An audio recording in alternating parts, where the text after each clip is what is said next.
रहीम अस्सलाम वालेकुम नाज़रीन, आप YouTube चैनल देख रहे हैं। मैं इमरान खान हूँ। सिचुएशन बड़ी दिलचस्प हो गई है, यानी हमने सोचा भी नहीं था ये चीज़ें ऐसे होगी।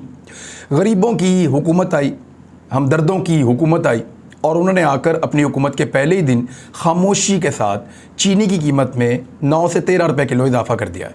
यानी 9 रुपये किलो तो अमूमन हो गया है और बहुत सारी जगहों पर 13 रुपये ज़्यादा किलो के हिसाब से बिक रही है। अब वो जो लोग 2 रुपये इजाफे के ऊपर बहुत शोर मचाते थे और ये कहते थे कि इससे इतने अरब का मुनाफा इन सियासतदानों को या इन बंदों को हो गया है, वो ज़रा निकले ना और निकल के बताएं कि ये 9 से 13 रुपये का जो इजाफा हुआ इससे क्या हुआ। अब करेंगे ये कि 5 रुपये सस्ती कर देंगे, 7 रुपये सस्ती कर देंगे। तो ये एक मजाक इस कौम के साथ आज से शुरू हो गया। 85 रुपये से कीमत बढ़ी है, कहीं 97 रुपये है, कहीं 98 रुपये है, कहीं 94 रुपये है, कहीं 95 रुपये है। तो इस तरह से चीनी की कीमत एक दिन के अंदर आते ही बढ़ गई है। और जो चीनी की तहकीकात कर रहा था ऑफिसर FIA में, उसके लिए बड़ी दिलचस्प खबर है। वो ऑफिसर जबरी रुखसत पे भेज दिया गया है। इक़्तिदार के पहले ही दिन जो ऑफिसर चीनी स्कैंडल के ऊपर तहकीकात कर रहा था FIA के अंदर, जो हमजा शहबाज को और शहबाज शरीफ को बुलाकर पूछता था कि जनाब पैसे कहाँ से आए, जो बुलाकर पूछता था कि मकसूद चपड़ासी, जो बुलाकर पूछता था कि ड्राइवर के अकाउंट में, स्टोर कीपर के अकाउंट में इन लोगों को पैसा कहाँ से मिल रहा है, इनके अकाउंटों में अरबों रुपए कहाँ से आ रहे हैं, जो ये सवाल करता था छुट्टी पे, जबरी रुखसत पे। जैसे इमरान खान साहब को भेजा गया ना जबरी रुखसत पे, वैसे ही इन ऑफिसर्स को भी जबरी रुखसत पे भेज दिया गया है। अब चीनी स्कैंडल में कौम को मुबारक हो, ना कोई करप्शन है, ना कोई 2 नंबरी है, ना कोई फ्रॉड है, क्योंकि चीनी वाले सारे इकट्ठे हो गए। एक आधा बंदा था PTI में जहांगीर तरीन, वो भी अब उस तरफ जाके खड़ा हो गया। तो पूरा का पूरा चीनी स्कैंडल वाले इक्तदार में आ गए हैं और उन्होंने तहकीकात करने वाले ऑफिसर को छुट्टी पर भेज दिया है जबरी रुखसत पे। अब चीनी महंगी बिके चाहे सस्ती बिके, चाहे कैसी भी बिके, सारे चीनी मालिकान और चीनी बनाने वाले सारे के सारे इक्तदार का हिस्सा है। शहबाज शरीफ साहब को गॉर्ड ऑफ ऑनर दिया पाक फौज ने, ये वैसे अमूमन होता है और जो भी वज़ीर आज़म आता है वो गॉर्ड ऑफ ऑनर वसूल करता है। लेकिन इसके ऊपर आज सोशल मीडिया पे लोगों ने बड़ी तकलीफ़ का इजहार किया, मुझे भी अच्छा नहीं लगा। यानी एक ऐसा आदमी जो ज़मानत के ऊपर है, एक ऐसा आदमी जिसके ऊपर मनी लॉन्ड्रिंग के संगीन इल्ज़ामात हैं, एक ऐसा आदमी जो मुल्क के अंदर लूट मार में वो और उसका ख़ानदान मुलव्वस रहा, वो एक ऐसे इदारे से गॉर्ड ऑफ ऑनर ले रहा है जिस इदारे में करप्शन का तसव्वुर भी नहीं किया जा सकता, जिस इदारे में गद्दारी के ऊपर सजाए मौत है। यानी वो नहीं छोड़ते, करप्शन नहीं छोड़ते, 2 नंबरी नहीं छोड़ते, फ्रॉड नहीं छोड़ते। शानदार पाकिस्तान का इदारा है, कमाल इदारा है। लेकिन जब इस इदारे के मुहाफिजों को मैंने देखा गॉर्ड ऑफ ऑनर देते हुए एक करप्ट वजीर आज़म को, एक ऐसे वजीर आज़म को जिसके ऊपर केसेस हैं, एक ऐसे वजीर आज़म को जिसको पता ही नहीं चलता कि उसकी फैमिली के अकाउंटों में 25 अरब रुपए कौन डालकर चला गया। भिखारी है, वैसे भीख को, हम भिखारी किस्म के लोग हैं, भीख कोई डाल जाए तो भिखारी को क्या पता, और भीख कौन सी को गिन के मांगता है, जितना कोई दे दे उसकी मर्जी। तो 25 अरब रुपए की भीख जिनके अकाउंटों में आकर गिरी और वो कहते हैं हमें पता ही नहीं था, हम सियासत में मसरूफ थे। वैसे इनके अकाउंटों से 25 रुपए निकले तो ये बैंक को रोला डाल देते हैं, आलम तो इनका ये है। लेकिन 25 अरब इनके अकाउंटों में आकर गिरे तो इनको पता ही नहीं चलता कि ये कहां से आए। इनके अपने स्टेटमेंट इन्होंने FIA को दिए हुए हैं, जिनके सामने दिए हुए हैं, उनको जबरी रुखसत पे भेज रहे हैं। बहरहाल मुश्किल था। यानी मैंने इसके ऊपर एक कमेंट किया और मैं दोबारा कहूँगा कि बॉर्डर के ऊपर खड़े होकर, यानी मेरे बहुत सारे रिटायर फौजी भी दोस्त हैं, हाजिर ड्यूटी फौजी भी दोस्त हैं, उनसे बातचीत होती रहती है, हम एक दूसरे से अपने दिल की बातें भी करते हैं। लेकिन ये बड़ी ज़बरदस्त फोर्स है, ये कंप्रोमाइज़ नहीं करते अपनी ड्यूटी के ऊपर। इनको बोले पहाड़ पे चढ़ जाओ, ये चढ़ जाते हैं। इनको बोलें गोली के सामने खड़े हो जाओ, ये खड़े हो जाते हैं। इनको बोलें टैंक से लड़ जाओ, ये लड़ जाते हैं। मुझे इकबाल का शेर बड़ा ज़बरदस्त था कि तेग क्या चीज़ है, हम तोप से भी लड़ जाते थे। ये ऐसे ही हैं, ऐसे ही हैं, मन चले सर फिरे, ये मुकाबला करते हैं। लेकिन मुझे बड़ी तकलीफ़ हुई। आर्मी चीफ बहरहाल वजूहात तो अभी नहीं पता, लेकिन फ़िलहाल वो नहीं आए। वज़ीर आज़म की तकरीब हलफ बर्दारी के अंदर वो नहीं मौजूद थे। तो चले, एक ये तो चीज़ हो गई। लेकिन इसके ऊपर भी PMLN का जो मीडिया सेल है या PMLN के जो मीडिया वाले हैं या उनके सहाफ़ी हैं, उन्होंने बड़ी तनकीद की। उन्होंने कहा जी इससे बड़ा नेगेटिव मैसेज जाएगा कि जो कंपेन चल रही है सोशल मीडिया से, RBO से डर गई है। कोई कह रहे हैं कि इससे ये पैगाम जाएगा कि इदारों के साथ नहीं खड़े, वज़ीर आज़म के साथ नहीं खड़े आर्मी चीफ, इस किस्म की चीज़। ये वही अकाउंट है सारे जो कल तक कह रहे थे कि इमरान खान को क्यों सपोर्ट करते हैं, आज वो सारे कह रहे हैं कि शहबाज शरीफ की हलफ बर्दारी में क्यों नहीं आए। तो मैं इसको डिस्कस ज़्यादा नहीं करना चाहता। फ़ौज का मामला है और फ़ौज ने बड़ी सख्त नोटिस लिया है उस मामले का जो उनके खिलाफ चल रहा है। मैं कई दफ़ा कह चुका हूँ कि फ़ौज पे तनकीद ना की जाए तो बेहतर है। पाक फ़ौज के शोबा ताल्लुकात आमा ISPR के मुताबिक आर्मी चीफ की ज़ेर सदारत फॉर्मेशन कमांडर्स कॉन्फ्रेंस हुई जिसमें तमाम कोर कमांडर्स, स्टाफ ऑफिसर्स और फॉर्मेशन कमांडर्स ने शिरकत की। तर्जुमान पाक फौज ने बताया, जनरल बाबर हैं, उन्होंने बताया कि शुरका को पेशा वराना उमूर, नेशनल सिक्योरिटी चैलेंजेस से आगाह किया गया।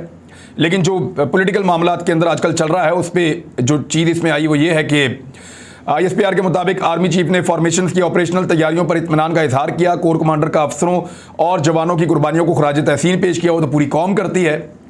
तर्जुमान पाक फौज का कहना है कि शुरका का पाक फौज के खिलाफ प्रोपेगेंडा मुहिम का सख्त नोटिस लिया गया है।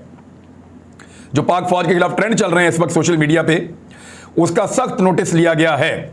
बाज़ अनासिर गुमराह कुन मुहिम के जरिए इदारों और अवाम के दरमियान खलीज पैदा कर रहे हैं।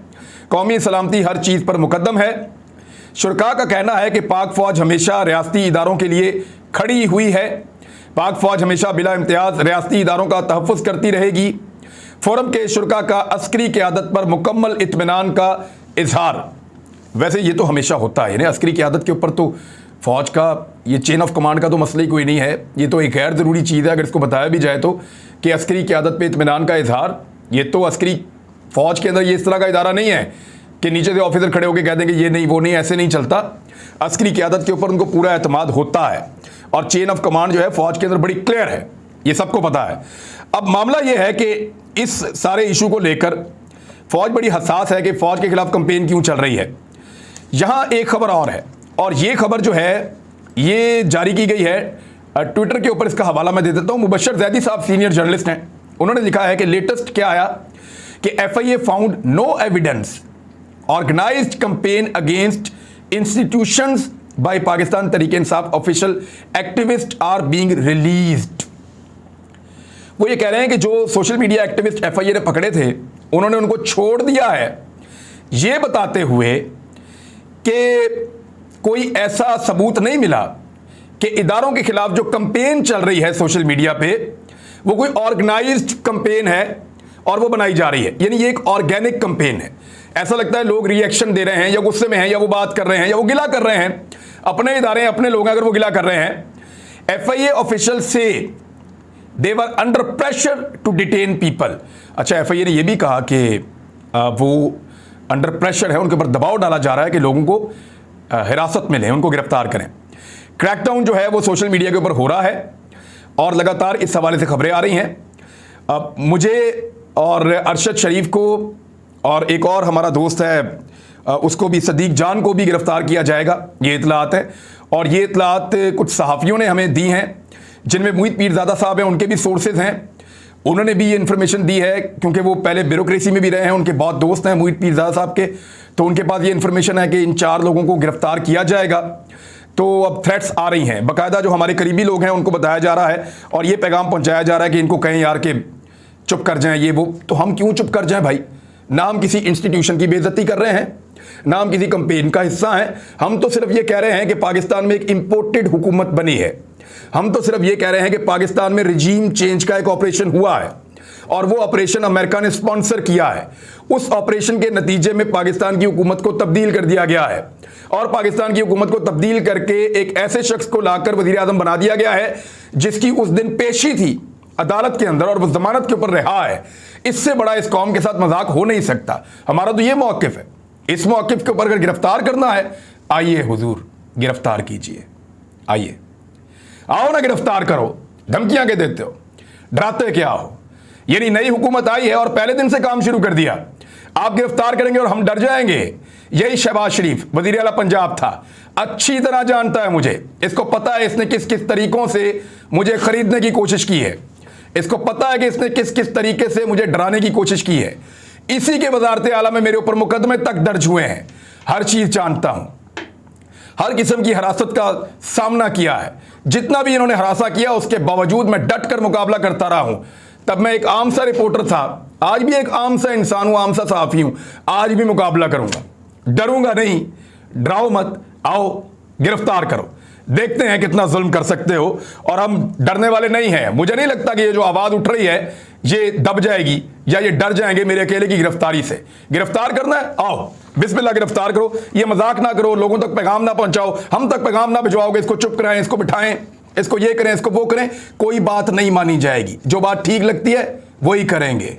आपने पिछले दिनों भी मेरे ऊपर एक हमला किया है और उस हमले का नुकसान पहुंचा के आपको लगता था मैं चुप हो जाऊंगा। चुप तो नहीं हो जाऊंगा, बात करूंगा और बात करता रहूंगा। लोटों का बाहर फिरना मुश्किल हो गया। यानी वहां मैरियट होटल के अंदर नूर आलम खान को देखकर एक बाबा जी को गुस्सा आ गया, उन्होंने लोटे लोटे की आवाज लगा दी और वो बाबा जी को रिएक्शन के अंदर, को बाबा जी अकेले थे, रिएक्शन के अंदर उस बुजुर्ग शहरी को नूर आलम खान ने, पाकिस्तान पीपल्स पार्टी के जो इस्लामाबाद के हैं मुस्तफ़ा नवाज खोखर, उन्होंने, और उसके अलावा नदीम अफजल चंद साहब वीडियो में नजर आ रहे हैं लेकिन वो छुड़वा रहे थे, ऐसा लगता है, वो आपको पता है लड़ाई झगड़े वाले आदमी भी नहीं है। और उसके अलावा जो फैसल करीम कुंडी, ये लोग वहां मौजूद थे, इन्होंने टॉर्चर किया उस बुजुर्ग शहरी के ऊपर, यानी उसको मारना शुरू कर दिया इन्होंने। तो कहां कहां मारेंगे लोगों को? ये लोग निकल रहे हैं ना हर एतवार को बाहर, जाएं किसी जुलूस में खड़े हो जाएं, देखें लोग आपको किन अल्फाज से बुलाते हैं और किन अलकाबात से नवाजते हैं, आपको अपनी इज्जत का और अपने फैसले का पता चले। आपने पीटीआई के नाम पे वोट लिए हुए हैं, उसी के नाम पे अपने शिस्त पे बैठे हुए हैं। जब आप धोखा करेंगे या गद्दारी करेंगे तो लोग तो बोलेंगे, और अब इनके लिए बाहर निकलना, अपने हलकों में जाकर निकल कर देखें, आपको पता चलेगा। अभी तक तो इस्लामाबाद के होटलों में छुप रहे हैं, वहां पे भी लोग आपका मुकाबला कर रहे हैं। अच्छा, एक और चीज जो है वो बड़ी इंपॉर्टेंट है इस सारी सूरत हाल में, कि क्रैकडाउन करेगा क्या। मेरे ख्याल में ये जो कुछ भी हो रहा है ऑर्गेनिक है। इदारों को ये साबित करना होगा, अपने एक्ट से ही साबित करते हैं ना। अभी लोग गुस्से में हैं, मेरे ख्याल में लोग ठंडे हो जाएंगे। इदारे अपने एक्ट से साबित कर सकते हैं कि कोई भी ऐसी साजिश, उसके अंदर इदारे मुलव्विस नहीं है। यानी इमरान खान साहब ने खुद नहीं कहा कि फौज मेरे खिलाफ है, वज़ीर आज़म ने खुद नहीं कहा कि मुझे फौज ने निकाला है। तो ये लोग क्यों कह रहे हैं? ये तो इमरान खान साहब जब जलसे में जाएंगे, लोगों को समझा दें, वो कह दें कि यार फौज को टारगेट ना करो, मेरे मुल्क के लिए बहुत जरूरी है, ये वो कह सकते हैं। लेकिन पता चलेगा न्यूट्रलिटी का उस वक्त जब इमरान खान का और शहबाज शरीफ का पेचा पड़ेगा और अंधाधुंध गिरफ्तारियां होंगी पाकिस्तान तहरीक इंसाफ के लोगों की।